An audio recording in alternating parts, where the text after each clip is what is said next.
বিশ্ব ফুটবলের বর্তমান শিরোপা জয়ী দল আর্জেন্টিনা। বিশ্বব্যাপী তাদের দর্শক সমর্থনও চোখে পড়ার মতো। যেখানেই গড়ায় আর্জেন্টিনার ম্যাচ সেখানেই চলে উল্লাস। তবে এবার সেই আর্জেন্টিনার জার্সি গায়ে মাঠে প্রবেশে দেয়া হলো নিষেধাজ্ঞা, সেটাও আবার আর্জেন্টিনার ম্যাচেই।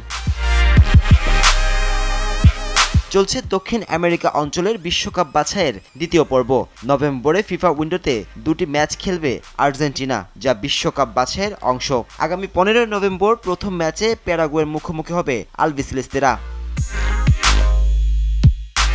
এই ম্যাচে বিশ্ব চ্যাম্পিয়নদের আতিথ্য দেবে প্যারাগুয়ে। আর মাঠে যখন থাকবেন আর্জেন্টিন মহাতারকা লিওনেল মেসি, তখন দর্শকদের যে একটু বাড়তি চাপ থাকবে সেটা বলার অপেক্ষা রাখে না। তবে প্যারাগুয়ের মেসি ভক্তদের জন্য বিশেষ নিয়ম করেছে দেশটির ফুটবল অ্যাসোসিয়েশন। মেসি 10 লেখা জার্সি তো বটেই, আর্জেন্টিনার জার্সি পরেও ঢুকতে পারবে না প্যারাগুয়ের কোনো দর্শক।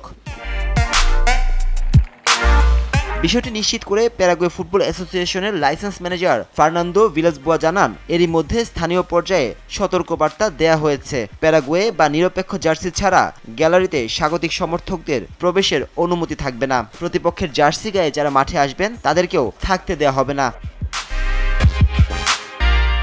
ফুটবল ভিত্তিক সংবাদ মাধ্যম গোল.com প্যারাগুয়ে ফুটবল অ্যাসোসিয়েশনের এমন নিয়মকে বলছেন এন্টি লিওনেল মেসি ব্যবস্থা। মেসির সঙ্গে এই নিয়ম সম্পৃক্ত থাকার আভাস অবশ্য ভিলাস-বোয়ার পরের কথাটিতেই পাওয়া যায়। যেসব ক্লাবের জার্সিতে প্রতিপক্ষ দলের খেলোয়াড়দের নাম থাকবে সেগুলোকেও অনুমতি দেওয়া হবে না এই ম্যাচে।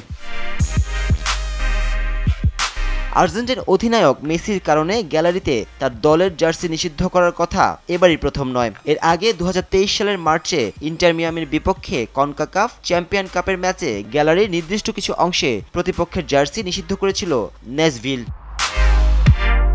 নাজমুস সাকিব, RTV।